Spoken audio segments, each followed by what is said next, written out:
अस्सलाम वालेकुम स्टूडेंट्स। तो जैसे कि आपको बताया कि हम रिस्ट्रिक्टिव लंग डिजीज़ेस पढ़े थे, उसमें हमने ये वाला पोर्शन भी कवर कर लिया था, जिसमें ज़ाहिर सी बात है आपको सिर्फ ये पढ़ना है, ठीक है। उसके बाद यहाँ पे भी आपको सिर्फ इसके बारे में पता होना चाहिए। सो सार्कोइडोसिस हमने पढ़ लिया था। अब मैंने आपको बताना है ये जो होता है, जिसको बेसिकली हम लोग कहते हैं हाइपर सेंसिटिविटी न्यूमोनाइटिस, जिसमें बेसिकली कुछ एलर्जिक रिएक्शंस की इन्वॉल्वमेंट होती है। सो इसकी क्या इंपॉर्टेंस है, क्या ये सब कुछ है, सो इसको हम पढ़ते हैं। सो जो ब्रॉडर टर्म आती है इसके अंदर वो आती है हमारे पास hyper sensitivity pneumonitis. Hyper sensitivity pneumonitis नाम से ही इंडिकेट करा है कि हाइपर सेंसिटिविटी की वजह से निमोनिया लाइक कंडीशन जो है वो क्रिएट हो रही है। सो बेटे इंट्रोडक्शन में आपकी बुक के अंदर क्या बताता है, वो कहता है कि इसको हम लोग एक्सट्रिंसिक एल्वियोलर एल्वियोलाइटिस भी कहते हैं। क्या कहते हैं? Extrinsic allergic एल्वियोलाइटिस। सॉरी, हम लोग इसको क्या भी कहते हैं? एक्सट्रिंसिक एलर्जिक एल्वियोलाइटिस, ठीक है। अब नाम से आपको पता चल रहा है कि कोई एक्सट्रिंसिक एलर्जन है जो एल्वियोलाइटिस कॉज कर रहा है, ठीक है। सो ये बेसिकली तब होता है जब हम बहुत ज़्यादा ऑर्गेनिक एंटीजन्स को इनहेल कर लेते हैं, ठीक है। अब ये ऑर्गेनिक एंटीजन जो है वो डिफरेंट तरह की हो सकती हैं। अभी मैं एग्जांपल्स आपको बताती हूँ। तो जब भी हम इन ऑर्गेनिक एंटीजन्स को क्या करते हैं, इनहेल करते हैं, तो लंग्स के लेवल्स पे जाके ये क्या कर रही होती हैं, वहाँ पे कुछ एंटीजन एंटीबॉडी कॉम्प्लेक्सेस बनते हैं, वो डिपॉजिट होते हैं और वो एल्वियोलाइटिस कॉज करते हैं। या फिर टाइप 4 हाइपर सेंसिटिविटी रिएक्शन आपकी T cell immunity mediated destruction भी होती है। सो बेसिकली आपने याद ये रखना है कि इसमें टाइप 3 और टाइप 4 हाइपर सेंसिटिविटी रिएक्शन की इन्वॉल्वमेंट है, ठीक है। सो क्या होता है, एक्सट्रिंसिक एलर्जिक एल्वियोलाइटिस में ऑर्गेनिक एंटीजन को इनहेल करने की वजह से लंग्स के लेवल पे type 3 and type 4 hypersensitivity reaction की वजह से एल्वियोलाइटिस क्रिएट होता है, ठीक है। सो वो कहता है कि बेसिकली ये एक ऐसा न्यूमोनाइटिस है जिसके अंदर आपने याद रखना है कि टाइप 3 एंड टाइप 4 दोनों तरह के रिएक्शन इन्वॉल्व होते हैं। अब जैसे मैं आपको बता रही थी कि इसके डिफरेंट तरह के टाइप्स होती हैं, यहाँ से कुछ MCQ आ जाते हैं। सबसे पहले वो कहता है फार्मर लंग, ठीक है। अब फार्मर लंग्स जो हैं वो क्यों क्रिएट होती हैं, ये तब क्रिएट होती हैं जब एक पर्सन बार बार जो मोल्डी हाई है उससे एक्सपोज हो रहा है। और बेसिकली मोल्डी हाई के अंदर होता क्या है जिसकी वजह से एलर्जिक रिएक्शन आता है, उसके अंदर बेटे थर्मोफिलिक एक्टिनोमाइसिस बैक्टीरिया होता है जो बेसिकली क्या करता है, फॉर्मर लंग कॉज करता है। इसी तरह हमारे पास होती है बर्ड फैंसियर लेयर। ये बर्ड फैंसियर लेयर तब होती है जब बहुत ज़्यादा बर्ड्स के इर्द गिर्द बंदा रहता है, कबूतर और इस तरह की चीज़ें रखी हुई हैं, उनके एक्सक्रीटा में, उनके फीदर में एवियम सीरम प्रोटीन है, उनको इनहेल करने से ये आपको न्यूमोनाइटिस हो जाता है, ठीक है। इसी तरह फिर एक चीज़ होती है जिसको हम कहते हैं बायसिनोसिस। बायसिनोसिस उन लोगों को होती है जो टेक्सटाइल इंडस्ट्री में काम करते हैं और कंटिन्यूसली कॉटन और हम्प डस्ट जो है उसको इनहेल कर ले होते हैं। उसके बाद बेटे फिर हमारे पास होता है ह्यूमिडिफायर फीवर। ह्यूमिडिफायर इनहेशनल फीवर उन लोगों को होता है जो एयर कंडीशनिंग रूम के अंदर कंटेमिनेटेड एयर को कंटिन्यूसली इनहेल कर रहे हैं, उसके अंदर भी थर्मोफिलिक एक्टिनोमाइसिस बैक्टीरिया होता है और वो न्यूमोनाइटिस कॉज करता है। एंड लास्टली हमारे पास होता है cheese burger lung. Cheese burger lung basically किन लोगों को होती है, जो कि मोल्डी चीज़ वाली जगह पे काम कर रहे होंगे और उसमें होता है एस्परगिलस और एस्परगिलस क्लेविटिस होता है मेरा ख्याल है, उसको इनहेल करने से मसला क्रिएट हो रहा होता है, ठीक है। सो बर्ड फैंसियर लंग के अंदर क्या हो रहा होगा कि इसका जो सोर्स है वो हो सकता है आपके पास एवियन एक्सक्रीटा या एवियन प्रोटीन्स हो सकते हैं, या फिर जो फीदर्स होते हैं उनके वो। और इसके अंदर क्या चीज़ होती है जिसको इनहेल वो कर रहे होते हैं, तो उसको बेटे हम कहते हैं एवियम सीरम प्रोटीन्स, ठीक है। बायसिनोसिस उन लोगों को होती है जो कि टेक्सटाइल इंडस्ट्री में काम कर रहे होते हैं। टेक्सटाइल इंडस्ट्रीज का सोर्स है और बेसिकली क्या चीज़ होती है, वहाँ पे हम्प डस्ट या कॉटन डस्ट की इनहेलेशन से मसला होता है। ह्यूमिडिफायर लंग, ह्यूमिडिफाइड फीवर जो है उन लोगों को होता है जो ऐसी जगह पे होते हैं जहाँ पे कंटामिनेशन हुई हुई है एयर कंडीशनिंग की, और कंटामिनेटेड एनवायरनमेंट में भी थर्मोफिलिक एक्टिनोमाइसिस बैक्टीरिया है जो एल्वियोलाइटिस कॉज करेगा। और चीज़ बर्गर लंग जो है वहाँ पे मोल्डी चीज़ जो है वो इसका सोर्स है, और इस सोर्स के अंदर कौन सा प्रोटीन या कौन सा एलर्जन या कौन सा एजेंट होता है उसको हम कहते हैं एस्परजिलस क्लेविटिस, ठीक है। सो ये डिफरेंट सोर्सेज में डिफरेंट तरह के एलर्जन्स होते हैं जिनसे आप जब एक्सपोज होते हैं तो आपको हाइपर सेंसिटिविटी न्यूमोनाइटिस या एक्सट्रिंसिक एलर्जिक न्यूमोनाइटिस हो सकता है। अब अगर हम क्लिनिकल फीचर्स की बात करेंगे तो एक्यूट फॉर्म में भी इसके लोग प्रेजेंट करते हैं। एक्यूटली एकदम से तब आते हैं जब बहुत ज़्यादा हाई वायरल लोड से वो एक्सपोज हो जाएं, और हाई वायरल लोड के एक्सपोजर के बाद उनके जितने भी सिम्टम्स आते हैं वो इन्फ्लुएंजा लाइक सिम्टम्स होते हैं। उन सिम्टम्स में बेटे उनको रिकरेंट एपिसोड्स हो रही होती हैं, फीवर की, मलेज की, ठीक है, बुखार है, जिस्म का दर्द है, सर का दर्द है, साथ में फिर वो कहता है कफ होता है, डिस्निया होता है, वीज होती है, और इवन ल्यूकोसाइटोसिस, बस वही कॉन्स्टिट्यूशनल से सिम्टम, जी फीवर है, मलेज है, हेडेक है, कफ है, डिस्निया है, वीज है, ल्यूकोसाइटोसिस है। यहाँ पे जब हम चेस्ट एक्सरेज करते हैं तो चेस्ट एक्सरेज के ऊपर हमें ill define patchy air space shadowing मिलती है। क्या मिलती है? Ill define patchy airways shadowing, ठीक है, एयरवेज शेडोइंग जो है वो हमें एक्सरेज के ऊपर मिल जाती है। मज़ीद कंफर्म करने के लिए हम हाई रेजोल्यूशन सीटी स्कैन करते हैं। हाई रेजोल्यूशन सीटी स्कैन पे भी बायलेटरल ग्राउंड ग्लास अपीयरेंस जो है वो आपने याद रखना है, मिलती है ज़्यादातर अपर और मिडल लोब में, और कुछ जगह पे हम देखेंगे तो कंसोलिडेशन के एरियाज़ होते हैं और उनको सुपर इम्पोज किया हुआ होता है नोड्यूलर ओपेसिटीज़ ने। सो नोड्यूलर ओपेसिटीज़, कंसोलिडेशन और ग्राउंड ग्लास अपीयरेंस आपको मिल सकती है हाइपर सेंसिटिविटी न्यूमोनाइटिस में। एक्यूट फॉर्म में ऐसे होता है। क्रॉनिक फॉर्म में ये होता है कि वो कंटिन्यूसली लो वायरल लोड से एक्सपोज हो रहे होते हैं और उनके अंदर ये डिजीज़ जो है वो आहिस्ता आहिस्ता आहिस्ता प्रोग्रेसिव होता है, और प्रोग्रेसिव होके एंड पे उनको रेस्पिरेटरी फेलियर में ले जाता है। ठीक है, यहाँ पे जब हम इनकी ऑस्कल्टेशन करते हैं तो इन लोगों के अंदर इंस्पिरेटरी क्रैकल्स जो हैं वो सुनाई दे रहे हैं। चेस्ट एक्सरेज के ऊपर कहता है क्योंकि प्रोग्रेसिव डिसऑर्डर है तो जब तक पेशेंट हमारे पास आता है तो पल्मोनरी फाइब्रोसिस जो है वो आ चुकी हुई होती है।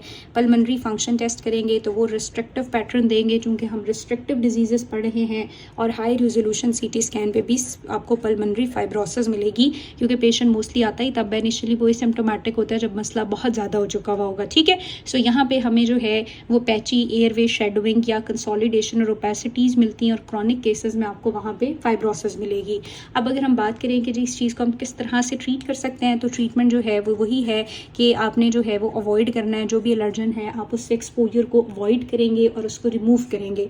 दूसरा, इन लोगों को हम डस्क मास्क दे देते हैं, जिससे फिर ये बहुत ज़्यादा उससे लाइक इनहेल नहीं करेंगे। डस्क मास्क होता है विद फिल्टर्स, और उसके अलावा ऑक्सीजन ज़रूरत हो तो फिर ऑक्सीजन भी दी जाती है अगर वो ज़्यादा डिस्निक है। ठीक है, साथ में वो कहता है कि एक्यूट फॉर्म में हम मोस्टली प्रेडनिसोलोन दे देते हैं फॉर 3 to 4 वीक्स, ताकि ये इम्यूनिटी को थोड़ा सप्रेस करती है प्रेडनिसोलोन जाके, चूँकि इस पेशेंट में हाइपर सेंसिटिविटी 1 और 2 दोनों इन्वॉल्व होते हैं, और बहुत हाइपॉक्सिक हुआ तो फिर हम ऑक्सीजन देते हैं। सो ये इसका आसान सा ट्रीटमेंट है। हाइपर सेंसिटिविटी न्यूमोनाइटिस का क्या ट्रीटमेंट है बेटे? आपसे इन्वेस्टिगेशन जब पूछ ली जाएँ तो इन्वेस्टिगेशंस में आपको पता है कि हम लोगों ने क्या किया हुआ है, चेस्ट एक्सरे किया और हाई रिजोल्यूशन सीटी स्कैन किया, ठीक है, और साथ में पल्मोनरी फंक्शन टेस्ट किए हैं। और अगर ट्रीटमेंट की बात करूं तो उस एलर्जन को अवॉइड करना है। दूसरा, फिर हमने कहा कि हम इनको डस्क फिल्टर मास्क दे देते हैं, ज़्यादा हाइपोक्सीमिया है तो हाई फ्लो ऑक्सीजन देते हैं, लास्टली प्रेडनिसोलोन दे सकते हैं for 3 to 4 weeks. This is it. अब हमारे पास नेक्स्ट जो चीज़ आ जाती है, अगर अगेन आप रिस्ट्रिक्टिव की क्लासिफिकेशन में जाएँ, एंड पे मैं आपसे पूछूंगी कि हमने रिस्ट्रिक्टिव में क्या क्या पढ़ा और उसको किस तरह से अलाइन किया। तो बेसिकली रिस्ट्रिक्टिव की भी जो डिफरेंट क्लासेस और सब क्लासेस है ना, उनमें भी हम एक एक डिजीज़ जो कि इंपॉर्टेंट है क्लिनिकली या जिसके पेशेंट्स आते हैं उसको टच कर रहे हैं। सो बेटे ये यहाँ तक हमने कर लिया था, 10 भी हो गया। अब हम बात करेंगे इसकी, ठीक है, यानी जो इन्वायरमेंटल डिफ्यूज पेरेंटाइमल लंग डिजीजेज आपके पास क्रिएट होते हैं, यानी डिफरेंट इन्वायरमेंट में पड़े एजेंट्स की वजह से, जैसे मोस्टली इनको ऑक्यूपेशनल लंग डिजीजेस भी कहा जाता है, क्योंकि इसमें न्यूमोकॉनियोसिस आएगा, जिसमें फर्दर सिलिकोसिस है, एस्बेस्टोसिस है, और कोल वर्कर न्यूमोकॉनियोसिस है। ठीक है, सो नेक्स्ट चीज़ हमारे पास आ जाती है ऑक्यूपेशनल लंग डिजीज़। ठीक है, अब ये जो ऑक्यूपेशनल लंग डिजीज़ हैं बेटे, इसमें क्या फ़र्क है और पिछले वाले में? इसमें ना हम इनऑर्गेनिक डस्ट पार्टिकल्स को इनहेल करते हैं, जबकि अभी जो आपको पढ़ाया है हाइपर सेंसिटिविटी न्यूमोनाइटिस, उसमें बेसिकली हम ऑर्गेनिक डस्ट पार्टिकल्स को इनहेल कर रहे होते हैं। तो ये एक बेसिक या मेजर डिफरेंस है। ठीक है, अब पढ़ लेते हैं कि ऑक्यूपेशनल लंग डिजीज़ को हम क्या भी कहते हैं, इनको हम न्यूमोकॉनियोसिस भी कहते हैं। सो ये जो न्यूमोकॉनियोसिस है, इसका मतलब एक ऑक्यूपेशनल लंग डिजीज़ होता है जिसमें बेसिकली आपको रिस्ट्रिक्टिव लंग डिजीज़ का पैटर्न मिलता है। और ये रिस्ट्रिक्टिव लंग डिजीज़ क्यों क्रिएट हुआ? क्योंकि हम कंटिन्यूसली इनहेल कर रहे थे किसको? इनऑर्गेनिक पार्टिकल्स को। ऑर्गेनिक और इनऑर्गेनिक भी हो सकते हैं, लेकिन मोस्टली इनऑर्गेनिक डस्ट। ठीक है, सो इनहेल कर रहे थे डस्ट में, organic and inorganic, but mostly inorganic particles को, ठीक है। अब इसमें न्यूमोकोनियोसिस में बहुत सारी चीज़ें आ जाती हैं, लेकिन पैथोलॉजी में आपने वो सारी पढ़ी हुई हैं। यहाँ जो हमने पढ़नी है वो कुछ गिनी चुनी है, जिसमें हम देखेंगे कि कोल वर्कर न्यूमोकोनियोसिस का क्या मतलब है, जिसको हम CWP भी कहते हैं, कोल वर्कर न्यूमोकोनियोसिस। सो कोल वर्कर न्यूमोकोनियोसिस ऐसी न्यूमोकोनियोसिस है बेटे जिसमें पेशेंट जो है वो इनहेल कर रहा होता है, इनहेलेशनल चल रही होती है कोल डस्ट की। क्या इनहेल करता है? कोल डस्ट को इनहेल करता है। अब देखें हम लोग तो इन लोगों की ऑक्यूपेशन की history, I try my best कि मैं कुछ MCQ एंड पे आपको दिखाऊं केसेस के साथ। तो ऑक्यूपेशनल हिस्ट्री में क्या होता है? कोर माइनिंग होती है, ठीक है। अब इसमें आपने पैथो में पढ़ा हुआ होगा कि 2 इंपॉर्टेंट टाइप्स होती थी। एक हम कहते थे सिंपल कोल वर्कर न्यूमोकोनियोसिस होती है, और एक जो है वो कॉम्प्लिकेटेड कोल वर्कर न्यूमोकोनियोसिस होती है। सिंपल वाली जो है वो क्या होती है कि उसमें बस आपको ना रेडियोलॉजिकली स्मॉल कुछ रेडियोलॉजिकल नोड्यूल्स मिलते हैं, इससे ज़्यादा कुछ भी नहीं मिलता, ठीक है। और ना ही इसमें पेशेंट के लंग्स के जो फंक्शन है वो इम्पेयर होते हैं, और जब वो एक्सपोजर छोड़ देगा, घर बैठ जाएगा आफ्टर सिजेशन ऑफ एक्सपोजर, तो वो पेशेंट ऑटोमेटिकली खुद ठीक हो जाता है, डिजीज़ आगे प्रोग्रेस नहीं करता। सो हमने कहा कि जो हमारे पास सिंपल कोल वर्कर न्यूमोकोनियोसिस है, थोड़ी ट्विस्टिंग आ जाती है टंग में। सो इसमें आपने याद रखना है कि सिर्फ क्या होता है, स्मॉल रेडियोलॉजिकल नोड्यूल्स बने हुए होते हैं पेशेंट की लंग्स में, और वो भी हमने इंसिडेंटली अगर एक्सरे कर लिया। बाकी ये पेशेंट जो है वो एसिम्प्टोमेटिक होता है, इसके लंग फंक्शंस पे कोई असर नहीं पड़ता, और ये डिजीज़ फर्दर आगे प्रोग्रेस भी नहीं करेगा अगर पेशेंट जो है वो अपना काम छोड़ देगा या एक्सपोजर उसका ख़त्म हो जाएगा, ठीक है। जबकि दूसरी तरफ हमारे पास आता है कॉम्प्लिकेटेड कोल वर्कर न्यूमोकोनियोसिस। तो ये कॉम्प्लिकेटेड कोल वर्कर न्यूमोकोनियोसिस काफ़ी ज़रा स्वेयर होता है। इसको हम लोग कहते हैं प्रोग्रेसिव मैसिव फाइब्रोसिस, क्योंकि ये बहुत जल्दी प्रोग्रेस होता है और मैसिव इंटरस्टिशियम की फाइब्रोसिस कॉज कर देता है। उसके अलावा वो कहता है कि इसके अंदर अगर हम देखेंगे तो फाइब्रोटिक ओपेसिटीज़ जो हैं वो भी बनी हुई होती हैं विद और विदाउट नेक्रोटिक सेंटर, यानी नेक्रोसिस है या नहीं है लेकिन फाइब्रोटिक ओपेसिटीज़ प्रेजेंट होती हैं, ठीक है। मोस्ट इंपॉर्टेंट बात ये कि ये क्रिपलिंग लंग डिजीज़ भी कॉज करता है, और क्रिपलिंग लंग डिजीज़ को हम लोग ब्लैक लंग डिजीज़ भी कहते हैं। आपने पैथो में देखा होगा, एक्सरेज कुछ इस तरह की तस्वीरें होती हैं जिसमें लंग फेफड़ा बिल्कुल काले तरह का, राख की तरह का होता है, ठीक है। सो आपको दिखा के भी समटाइम ऑस्की में पूछ लिया जाता है, तो आपको काली लंग्स अगर नज़र आ रही हों, या हिस्टोपैथोलॉजी पे भी वो जब दिखाते हैं स्लाइड सी, तो उसमें ना ऐसे काले काले डॉट्स होते हैं, ठीक है, मेलानोसाइट्स होते हैं। तो इस कंडीशन को हम लोग जो है वो कोल वर्कर न्यूमोकोनियोसिस और उसकी भी कॉम्प्लिकेटेड टाइप कहते हैं, ठीक है। एक इंपॉर्टेंट चीज़ बेटे आपने याद रखनी है कि इस स्टेज के ऊपर जो पेशेंट है उसको डिस्निया के साथ प्रोडक्टिव कफ होती है। मैंने आपको बताया था कि रिस्ट्रिक्टिव में मोस्टली ड्राई कफ होती है, लेकिन एक्सेप्शन ये है कि जो कोल वर्कर न्यूमोकोनियोसिस है इसमें प्रोडक्टिव कफ होती है, और इसमें पेशेंट जो बलगम पास करता है स्पूटम, उसमें भी ब्लैक ब्लैक डॉट्स हो सकते हैं, और उसको हम लोग मेलानोप्टिसिस कहते हैं। जैसे खून आने को हेमोप्टिसिस कहते हैं ना, तो इसको मेलानोप्टिसिस कहते हैं, क्योंकि इसमें क्या आ रहा होता है, मेलानोसाइट टाइप चीज़ जो है वो ब्लैक ब्लैक डॉट आते हैं, ठीक है। उसके बाद कहता है कि अगर एक दफ़ा ये डिज़ीज़ डेवलप हो गया, अब आपने बेशक एक्सपोजर छोड़ दिया, इससे फ़र्क नहीं पड़ेगा, ये डिज़ीज़ स्टिल प्रोग्रेस करता है जब तक कि आपको रेस्पिरेटरी फेलियर या राइट साइड हार्ट फेलियर में नहीं ले जाता।